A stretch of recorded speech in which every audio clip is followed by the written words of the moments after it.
മുല്ലപ്പൂ ഇഷ്ടമില്ലാത്തവര് ആരാ ഉണ്ടാവുക? ഒട്ടുമിക്ക ഗേൾസിനും ഇഷ്ടമുള്ളൊരു ഫ്ലവർ ആയിരിക്കും മുല്ലപ്പൂ. മുല്ലപ്പൂ ഒന്നും ഇല്ലാതെ എന്തോണം. ഈ ഒരു മുല്ലപ്പൂ ഒറിജിനൽ അല്ല എന്ന് പറഞ്ഞാൽ നിങ്ങൾ വിശ്വസിക്കോ? ഇത് ഫോം ഷീറ്റ് യൂസ് ചെയ്തിട്ട് ഉണ്ടാക്കിയിട്ടുള്ള ആർട്ടിഫിഷ്യൽ ആയിട്ടുള്ള മുല്ലപ്പൂവാണ്. ഒറിജിനൽ മുല്ലപ്പൂവിന്റെ മണം ഉണ്ടാവില്ല എന്നുള്ള ഒറ്റൊരു പ്രശ്നം മാത്രമേ ഉള്ളൂ. അത് വേണമെങ്കിൽ സ്പ്രേ വെച്ച് അഡ്ജസ്റ്റ് ചെയ്യാലോ. എത്ര വട്ടം വേണമെങ്കിലും നിങ്ങൾക്ക് ഇത് റീയൂസ് ചെയ്യാൻ പറ്റും. സോ ഇതെങ്ങനെ ഉണ്ടാക്കിയെടുക്കാന്നുള്ളത് നോക്കാട്ടോ. ആദ്യം ഇതിനു വേണ്ട മെറ്റീരിയൽസ് എന്തൊക്കെയാണെന്ന് പറഞ്ഞുതരാം. തിന്നായിട്ടുള്ള 1 മില്ലിമീറ്റർ തിക്നെസ് ഉള്ള വൈറ്റ് ഫോം ഷീറ്റാണ് നമുക്ക് വേണ്ടത്. പിന്നെ ഒരു ടൂത്ത് പിക്ക്, സിസേഴ്സ്, പെൻസില്, അതേപോലെ തന്നെ കളേഴ്സ്, പിന്നെ മാസ്കിംഗ് ടേപ്പ് അല്ലെങ്കിൽ സർജിക്കൽ ടേപ്പ് എന്നും പറയൂ കേട്ടോ. പിന്നെ ക്രാഫ്റ്റ് വയേഴ്സ്. ആദ്യം നമ്മൾ കാർഡ്ബോർഡിൽ ഇതുപോലൊരു കട്ടൗട്ട് ഉണ്ടാക്കിയെടുക്കണം. സോ അതിന് വേണ്ടിയിട്ട് ആദ്യം പേപ്പറിലൊന്ന് കട്ട് ചെയ്തിട്ട് പിന്നെ കാർഡ്ബോർഡിൽ കട്ട് ചെയ്യാം.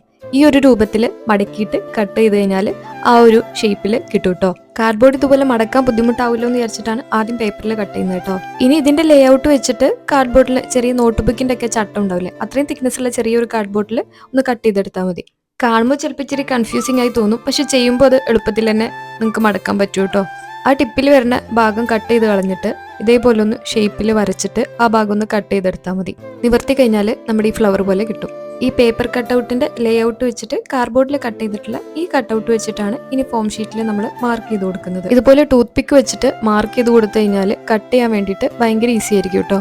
ഒരുമിച്ച് ഇതുപോലെ മാർക്ക് ചെയ്ത് വെച്ച് കഴിഞ്ഞാൽ കട്ട് ചെയ്യാനും എളുപ്പമായിരിക്കും.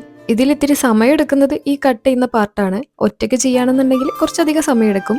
ആരുടെങ്കിലും ഹെൽപ്പ് ഉണ്ടെന്നുണ്ടെങ്കിൽ സംഭവം പെട്ടെന്ന് കഴിയും. ഞാനിത് ഒറ്റയടിക്ക് കട്ട് ചെയ്തൊന്നുമില്ല കേട്ടോ, കുറച്ചായിട്ട് ഓരോ ദിവസമായിട്ട് ഇങ്ങനെ കട്ട് ചെയ്ത് വെച്ചതാണ്. ഇനി ഫ്ലാറ്റ് ആയിട്ടിരിക്കുന്ന കട്ടൗട്ട് കുറച്ച് കർവഡ് ആക്കാൻ വേണ്ടിയിട്ട് അയൺ ബോക്സ് ചൂടാക്കിയിട്ട് അതിൽ മേലെ വെച്ചു കൊടുത്താൽ മതി. അത് താനെ ഇങ്ങനെ കർവഡ് ആയിട്ട് വരും കേട്ടോ. നല്ല രസമാണ് അതിങ്ങനെ കാണാൻ വേണ്ടിയിട്ട്. ഡയറക്റ്റ് കൈ വെച്ചിട്ട് തൊടാണ്ടിരിക്കുക, ഇതുപോലെ സ്ക്യൂവേഴ്സോ ഇർക്കിളോ എന്തെങ്കിലും വെച്ചിട്ട് തൊട്ടാൽ മതി. ഇനി ഇതൊന്ന് ഫ്ലവർ രൂപത്തിലാക്കി എടുക്കാൻ വേണ്ടിയിട്ട് ക്രാഫ്റ്റ് വയേഴ്സ് ആണ് യൂസ് ചെയ്യുന്നത്.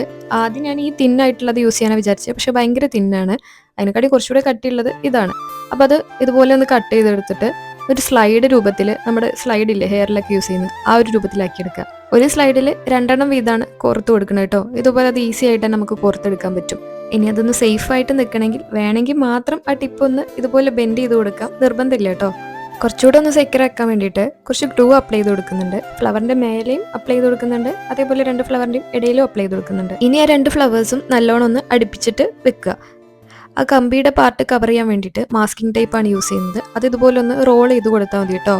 റോൾ ചെയ്ത് കൊടുത്ത ശേഷം എക്സ്ട്രാ വരുന്ന ലെങ്ത് സിസേഴ്സ് യൂസ് ചെയ്തിട്ടൊന്ന് കട്ട് ചെയ്ത് കൊടുക്കുക. ഇത്രയും ലെങ്ത് നമുക്ക് ആവശ്യമില്ലല്ലോ.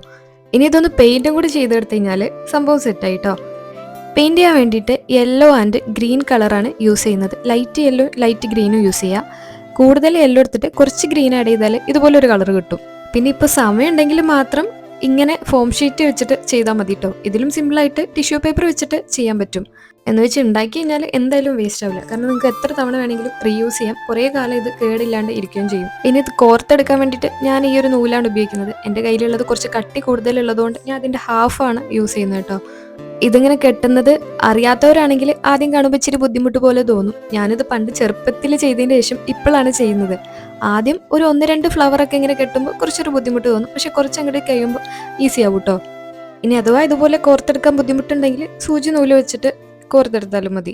സംഭവം എന്തായാലും എങ്ങനെയുണ്ടെന്നുള്ളത് നല്ലതാണെങ്കിലും ചീത്തതാണെങ്കിലും കമന്റിൽ പറയണം കേട്ടോ.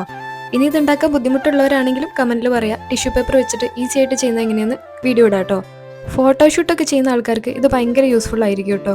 കാരണം 1 ടൈം നമ്മൾ ഇതിനു വേണ്ടി കുറച്ച് ടൈം സ്പെൻഡ് ചെയ്ത് കഴിഞ്ഞാൽ നിങ്ങൾക്ക് എത്ര തവണ വേണമെങ്കിലും റീയൂസ് ചെയ്യാമല്ലോ. അതുപോലെ തന്നെ എബ്രോഡൊക്കെ താമസിക്കുന്ന ആൾക്കാർക്ക് ഇത് ഭയങ്കര യൂസ്ഫുൾ ആയിട്ടുള്ള സാധനമായിരിക്കും. കാരണം മുല്ലപ്പൂ കിട്ടാൻ കുറച്ചൊരു പാടായിരിക്കുമല്ലോ. സോ ഇതുപോലെ ഒരു ഫോം ഷീറ്റ് വാങ്ങിച്ചിട്ട് ചെയ്തെടുത്ത് കഴിഞ്ഞാൽ കുറേ തവണ യൂസ് ചെയ്യാൻ പറ്റും. സംഭവം ഇഷ്ടമായിട്ടുണ്ടെങ്കിൽ ചാനൽ സബ്സ്ക്രൈബ് ചെയ്യാൻ മറക്കണ്ട, വീഡിയോ ലൈക്ക് ചെയ്യാനും കമൻറ്റ് ചെയ്യാനും മറക്കണ്ട.